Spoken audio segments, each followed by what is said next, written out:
Hey everybody. Alright, so I was out here doing some more work on the motor, as you can see. I was almost debating, should I just put the whole thing together and then say this is what I did, or kind of do it, piece by piece again. But anyway, so I did some work. I just figured I'd update you guys on what I've done, and you can see what I still have left, and then we'll go from there. So as you can see, I got the cylinder head on, and my cam gear that I was waiting for had a little bit of an issue with it. Showed up at the parts store, and then I guess for some reason it got put in the wrong area and nobody could find it. So long story short, it took over 2 weeks to get it, and majority of that time it was sitting on a shelf in the back. But anyway, so we got it. I got the timing set. That is number 1 on the compression stroke. And I've also got the distributor back in, or distributor in. That's electronic distributor, so it's going to be 12-volt system. I did save the old 6-volt. I'm still going back and forth if I want to do 12 or 6. But anyways, that one's in there. It is set. I did put a little mark, number 1. The rotor is actually pointing there, so that's ready to go. And got the oil pump on.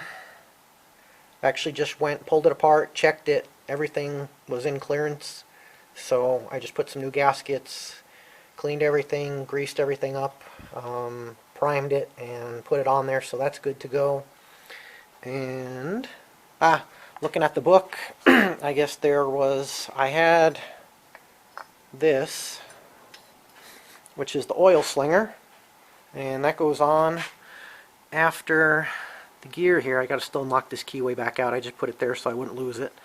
That goes on, and then when I was looking at the book again, there was this guy, a spacer, which I did not have. When I took the motor apart, it wasn't there, so I went ahead and found one. Got that guy on eBay, 20 bucks with shipping, so a little pricey, but at least I got it. I don't know how crucial it was. I figure I probably would have just had some rattling going on around in the front. Possibly too, maybe it wouldn't have, well, obviously this wouldn't have been in the right position. It probably would have been wobbling around, and it probably would have been.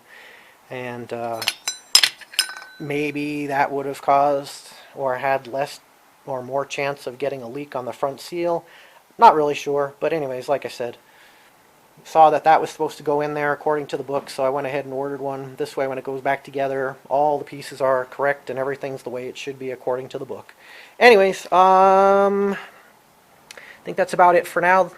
Probably go ahead and do a little more work on it and either come back and show you piece by piece, or just do like I did here, put a couple parts on and come back and just give you an update. But either way, I will let you see what's going on with this motor.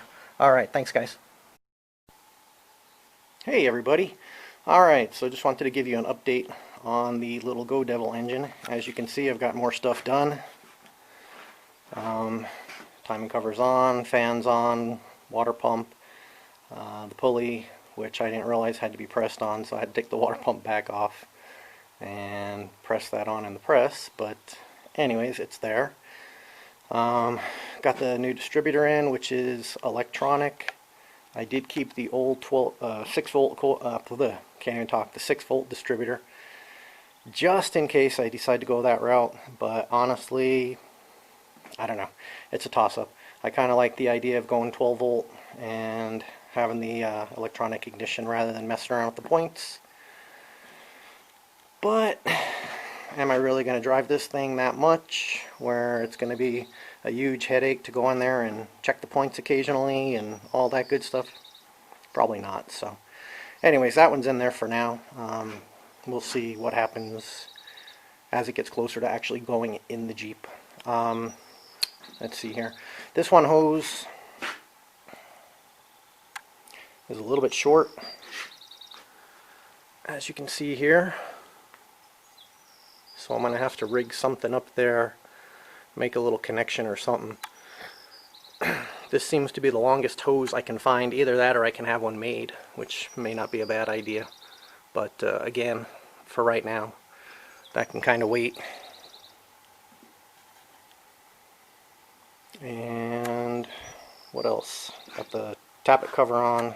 This goes up to the intake exhaust manifold, which I still need to clean up and paint. I did notice the exhaust manifold was cracked at one time. Somebody welded it, but it doesn't look like it's a great weld. Not that I'm the greatest welder in the world, but I think I could probably do a better job. That being said, do I want to mess with it? One, it's cast iron. Two, it's going to be getting hot and contracting and doing all that good stuff. So kind of leaning towards I'll probably just buy another exhaust manifold for it and replace it. So I'll have to disconnect the intake exhaust manifolds, clean up the intake, and then like I said, I'll probably just wind up replacing that exhaust. But anyways, just wanted to, I got obviously the oil canister cleaned up. I got a new element in there. Got a thermostat in now underneath the housing. I do have spark plug wires. I haven't done those yet because one, I was waiting to get this guy on to see how, and the filler tube here just to kind of see how to route them. And also, they are not the solid core wires. I picked them up cheap, and like I said, they're not the solid core, so I may just, I don't know, not can them, but use them on another 4-cylinder that's not as picky, because I guess these older 4-cylinders are a little picky about using solid core versus the suppressor or whatever they are called. But again, just wanted to give you guys an update, let you see how it's coming along, and as I get more done, which probably honestly, well, yeah, I guess I could put the intake exhaust manifold. I have a carburetor, and I do have the carb hat and crossover tube and all that stuff. So yeah, when I get all that stuff on, I'll do another update, and then after that, it's probably just going to be when it's actually in the Jeep. But anyways, thank you guys for watching, and we'll see you in the next video.